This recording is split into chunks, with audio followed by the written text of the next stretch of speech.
Comment on fait pour que nos aliments restent frais, que nos médicaments soient efficaces? Eh bien, derrière tout ça, il y a un métier essentiel mais qu'on ne voit quasiment jamais, celui de technicien d'intervention en froid industriel. Allez, on plonge ensemble dans cet univers. Et pour bien comprendre ce métier, on ne va pas inventer des choses. Non, on s'appuie sur la source la plus sérieuse possible, le référentiel officiel du ministère du Travail.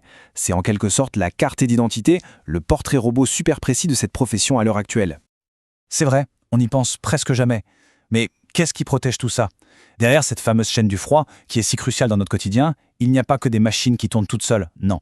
Il y a des experts qui sont là sur le qui-vive 24 heures sur 24. Alors, c'est quoi le grand enjeu aujourd'hui? Eh bien, le secteur du froid est vraiment pris entre deux feux. C'est un peu le grand écart permanent.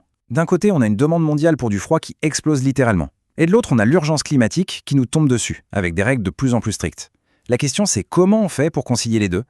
Et c'est précisément là, pile à l'intersection de ces deux énormes défis, que notre technicien entre en jeu.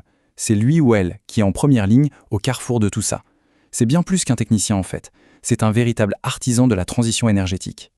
Alors, première grande partie, on va parler de ce côté essentiel, mais aussi invisible. C'est un peu paradoxal. On va voir pourquoi ce technicien est en quelque sorte le moteur caché de toute notre économie, un rouage absolument indispensable, mais qui reste dans l'ombre.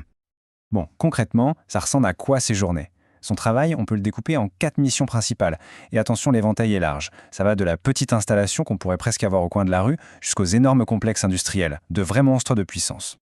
En fait, on voit bien qu'il y a deux mondes. D'un côté, les systèmes plus simples, mono-étagés, où le technicien va faire la mise en service, la maintenance, il gère un peu tout. Mais là où son expertise est vraiment cruciale, c'est sur les grosses installations industrielles. Et là, sa mission est limpide, la maintenance, préventive pour anticiper les problèmes et corrective pour réparer quand ça casse. C'est vraiment là que se situe le cœur de son métier. Et ce chiffre, il parle de lui-même. Plus de la moitié du chiffre d'affaires du secteur, la quasi-totalité de son temps de travail. On comprend que la maintenance, ce n'est pas une petite tâche annexe, c'est le cœur du réacteur. C'est ce qui garantit qu'une usine agroalimentaire ne va pas s'arrêter net en pleine production, ou qu'un stock de vaccins ne finira pas à la poubelle. La pression sur ses épaules, elle est immense. Ok, on passe à un autre point clé, les fameux fluides frigorigènes. Là, la transition énergétique a complètement rebattu les cartes. Fini le train-train. Les techniciens d'aujourd'hui doivent maîtriser des substances entièrement nouvelles, ce qui implique de développer des compétences toutes neuves. C'est une véritable révolution technique dans le métier.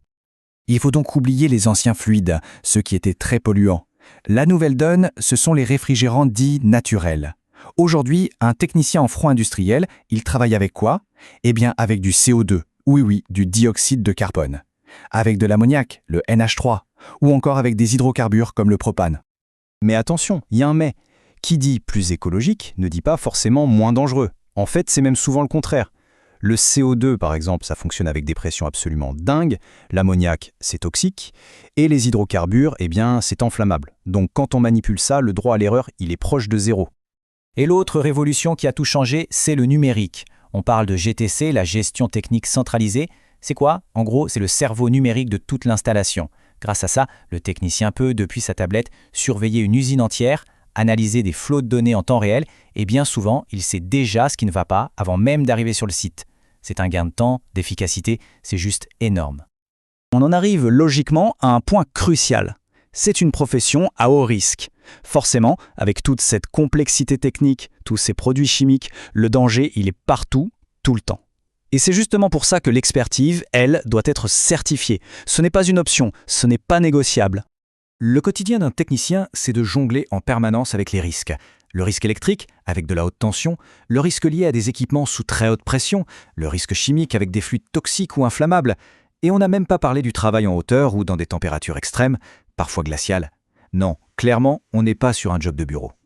Et pour faire face à tout ça, il n'y a pas 36 solutions.